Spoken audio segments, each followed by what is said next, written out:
the way I look at this, there's only two differentiators that a company can have right now, because I can rip off your message, I can rip off your technology pretty easily now.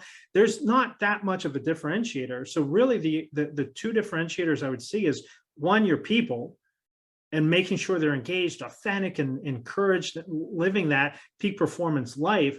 And then the second side of that is, how easy do you make it? Can you remove that friction from the buyer's journey through that? So if you have great people and super easy buying, I think that's really going to be the key differentiators going in the future, especially for B2B companies that are behind the B2C companies in this area.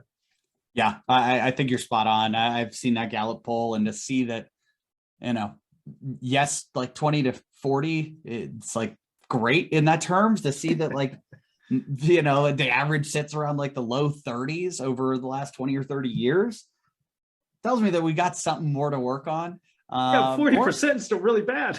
that's still, I think you'd talk to any CFO, they'd be pretty pissed if you tell them, yeah, you're really only getting about 40% engagement out of your employees here. And so I think that's where we're seeing this pretty big revolution in how are companies going to operate, what do humans want from work? And, how do we acknowledge that we are humans and we have emotions, we have feelings, we have bad stuff that happens in our life that, may make it a little harder to show up one day or the next.